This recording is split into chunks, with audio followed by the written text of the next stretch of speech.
before the 90 days. This has been one hell of a season. For me personally, it's been one of my favorite seasons because in a long time we've had very poor seasons. But you see, when it comes to the Tell-All Part 1, that is definitely one of the best Tell-All Part 1s we have had in a long time. So much to the point that I, as much as you lovely folks, are looking forward to Part 2. But in this video, we're going to talk about something that happened in Part 1 that really and truly should be a arrestable offense. And then we're going to talk about something that is going to be happening on Part 2 later on tonight, as well as also some serious accusations when it comes to Julia and her dog business. But let's start off with the Tell-All Part 1. What happened? What happened that is actually something that could have easily got this person arrested if found guilty? Well, let's dive into it. As you can see here, this person says Emma threatened to Zaid with revenge porn, and everyone at the Tell-All was just okay with it. She said she had pictures and offered to show anyone who wanted to see them. This show regularly platforms some pretty poopy stuff, but you would figure someone would call it out as crossing the line, even as a joke. Now understand this. I know here in the United Kingdom, if you actually proceed with revenge porn, and you are then found guilty, you will be arrested, you will serve time. You will also be fined. That is something that I've seen witnessed here in the United Kingdom. I'm not too sure if this is the same thing in the United States, but I'd imagine it is. And I'd hope it's the same thing in every single country, because literally exploiting someone just out of revenge is disgusting in any shape or form. There's no need for it in any shape or form, okay? Privacy broken at its finest. Uckers behaviors. But obviously this situation is a situation where Emma didn't go through with necessarily doing the act, but the fact that she was offering to show anyone who wanted to see them is crazy. So what if somebody said, yes, I want to see them? You know what I mean? But let's dive into some of the comments here. Someone says here, yeah, I love how they all ganged up on him from cheating accusations, but then Emma admits she banged someone 2 weeks before the trip and she doesn't get the same. She's horrible. And let's call it what it is. She didn't just admit to banging someone 2 weeks before, but she was talking about how she was meeting up with multiple different people. But yet she wanted to call him out for deliberately texting somebody when them two wasn't even a thing. While she was doing what she was doing when she was... you know what the crazy thing was? Emma was out here sleeping with somebody else whilst on the phone to Zaid, or texting him and asking him to make sure that he marries her. Asking him to make sure that he will sleep with her the moment that she arrives in Morocco. How can you be there literally telling someone that when I come there, I hope you're going to engage. When I come there, I hope we're going to sleep together. When the whole time you're literally enjoying someone else. Maybe more than just the one person, right? But nobody wanted to call her out on that. And this is why people have been so frustrated with the host. But you see, the host is the one that is supposed to be the one that mediates. Is meant to be the devil's advocate. But also on top of that is the one that is meant to also instigate a little bit for entertainment purposes. Unfortunately, when it comes to the host that we don't have none of that. All we have is somebody that just sits there and goes, oh, so guys... So we're back again with 90 Day Fiance Tell-All. Oh, we're going to be connecting with this person over here. So tell us this. You know when the whole time she ain't really saying anything? It's not even saying a single goddamn thing. It'd be nice if one day we have a host that comes on 90 Day. But one day, to be fair, we do have it on 90 Day UK. But if we had a host in the United States who came in one day and said, listen, so Molly, tell us. Why do you believe that you should have so much say on the money that Sheena earns? Why can't you say that? Or something like, okay, so Molly, why is it you will not allow your son to just go and live his life and learn from his own mistakes if he's to make any? How about that? Or one that comes in and says, okay, so Rick, do you think it's okay for you to be sleeping with, telling Trisha one thing but then sleeping with your ex? And then in the same complaint saying, Trisha, so why would you still continue to allow this man to meet your family despite the fact that he had shown you that he was not a good man for you? We need a host that's going to say those, that's going to bring in those hard-hitting questions.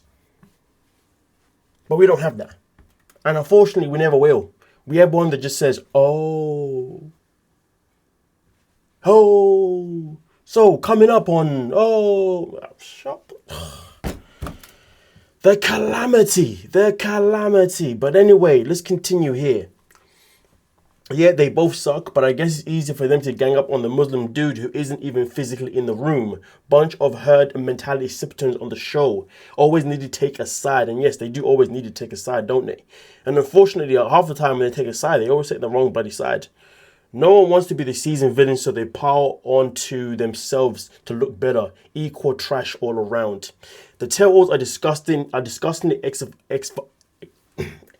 xenophobic and close-minded.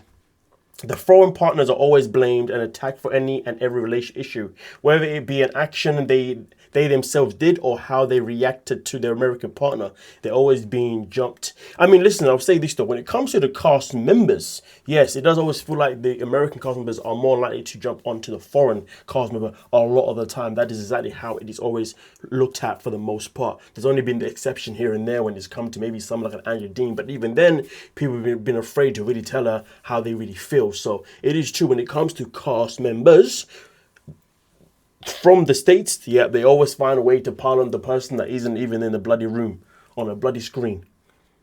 But that's why us audience here, we matter. We matter more than these cast members. Because you see, us audience here, we're not afraid to call out whoever the hell is in the wrong, regardless of where they are bloody from. Simple as 1, 2, 3, A, B, C. Come on now. Now, with that being said, let's move on to the next one. Now, this one here is all about what's going to be happening later on tonight. Okay, spoiler came out. And Rick. As you can see in front of yourself. Okay. This person said, spoiler. Rick slept with another woman in Madagascar. Spoiler from the latest preview of the next episode. It seems that Rick wasn't crying in the hotel all night. He went out to the bar and found some random woman to sleep with while in Madagascar, right after the breakup, right after meeting her family. This guy, I swear, I hope Trish finally gets through her head what kind of guy Rick is and always has been. I mean, listen, where is the lie? Where is the lie? But you know what, though, once this episode comes out and we see obviously what details we're given, that's when we can really dive in to this conversation. All right? Because, boy,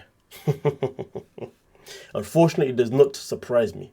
Now, to be fair, when I say that we shall wait for the episode to come out to see obviously what details are given, one detail that I don't expect to be given, not really detail, but a question that I don't expect to be given is Rick being confronted by the host. Rick being questioned by the host. Trisha also being confronted and questioned by the host. And I most certainly, if we see these cast members side with Rick more than they side with Trish, that's going to be crazy business. Crazy business. But at the same time though, him and Trisha had broken up at that point. So I guess was Zena wrong for sleeping with another woman straight off the way? Well, I guess that is just up to how you want to see that situation, right? But now we're going to dive into the next one. This one itself in particular is all about Julia. Julia, another grifter, another grift. So somebody has taken their time to really have their say regarding Julia, and a lot of people have engaged in this one. So let's bring it to you guys and let's see what you think as well. These kingdom boxes are marketed as create durable gift boxes for dogs of various sizes. They are being sold as an overpriced box of dog toys / treats in order to raise money for a dog sanctuary that has been in works for 5 years now. Not 1, not 2, not 3, not 4, but 5 years. My bad. Got into my wrestling mode right there. Apparently, Brandon and Julia are moving to a larger piece of property to begin construction on a dog sanctuary that will house the hard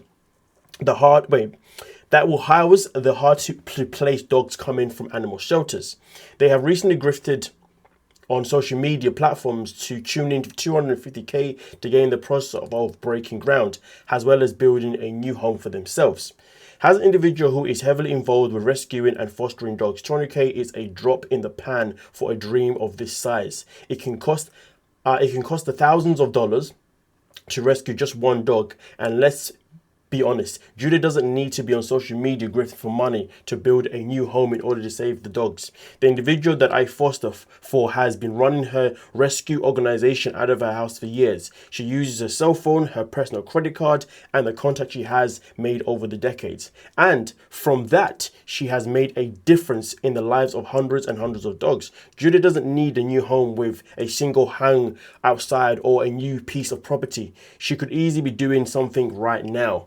And let's not ignore the glaring conflict of interests because her in-laws, Betty and Ron, Brandon's parents, own and operate a large-scale backyard breeding business just hours from where Julia intends to build her dog sanctuary. I'm really finding it hard to understand how Julia is expecting to enter the world of dog rescue without first acknowledging that her in-laws are unethical breeders who contribute to the problem of overpopulated animal shelters. This 250k sounds more like a cushion for their bank account than anything. So, there was a lot to read there. Obviously, I made my mistakes as per usual. I hate reading. But the question is, what do you think here? Do you think, just to summarize the last bit itself in particular, this 250k sounds like a cushion for their bank account than anything else? What do you think about that? Let's see what other people have had to say here. As I can say, there's been a lot of engagement. I need more information on this backyard breeding situation. They breed German Shepherd irresponsibly and offensively for money. It's sick. I went and read the thread OP shared, and holy moly, my God, they also breed Corgis, and other breed I'm not familiar with. Someone did make a point that maybe Julia doesn't realize it's as bad as it is because she grew up in Russia and the way dogs are treated in Eastern Europe is not great. I can confirm this after visiting. Lots of stray cats and dogs with visible health issues. No one bats an eye. And to be fair, I will say this though, when I have been abroad myself to Europe, I remember before I went to Madeira, to be fair, dogs literally just strum around the streets, you know what I mean? Like the owners, the house would be there with but like for example, these dogs are not allowed in the house. They're only allowed outside, right? Well, that's what I was told by somebody who knows more than me anyway. Because I said to them, hey, when I was there, like the dogs are just roaming, but the owners are just there and they don't control them. They just let them roam around. Because because they don't house dogs, they just beget them and then after that dogs can just roam freely and all that kind of stuff. And I was like, oh god damn. So to be fair, I do know that this can be the case, in Europe, but of course I can't say this about Russia specifically because I've never been to Russia to know this, you know what I mean? I mean, I've been to Romania, you know what I mean, but didn't see nothing like that in Romania personally. Italy, didn't see nothing like that in Italy, to be fair with you, but just because I didn't see it doesn't mean it doesn't happen.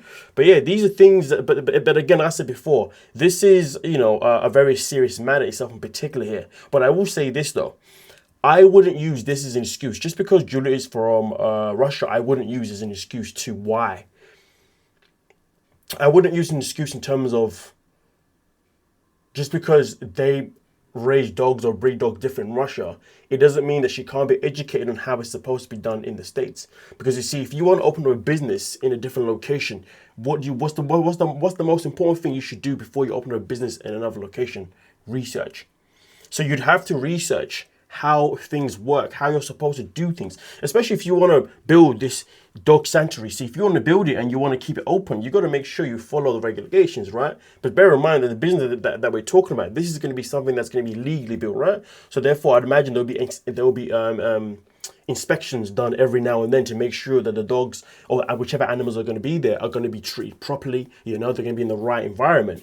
Obviously, if you're just doing it in the back of your house or whatnot and nobody really knows about it, then I guess you can do whatever the hell you want. But the moment you open up a whole business, you got to log it online, you got to register, you got to do so many things, So I would imagine this information will be information that she should be privy to. If she's not, then that's crazy business. Either way, though, I hope that the vision that is being said here is a vision that's actually going to work for the best, not for the worst. But I do agree with the fact that this 250k seems to me as if it may just be something for their pocket rather than something for the dogs. Because I said, like that person said before, you can start doing it now in other ways, but yet you're not doing it. You're waiting till you get the money to do it. Make that make sense? And then overcharging people for boxes just because you're trying to make money for this thing. Okay, but it's been 5 years now. How much money have you made in the 5 years? Show us. But hey, do what you will. And also now they've got a baby. who knows where this money is going to? But hey, having a child is not cheap, and we know this, don't we now? Either way, though, let me know your thoughts down below in the comment section, and we can most certainly talk about it. Please don't forget to like, hype, subscribe, the whole shebang. You do it, and I love to see you again. Thank you so much for your time.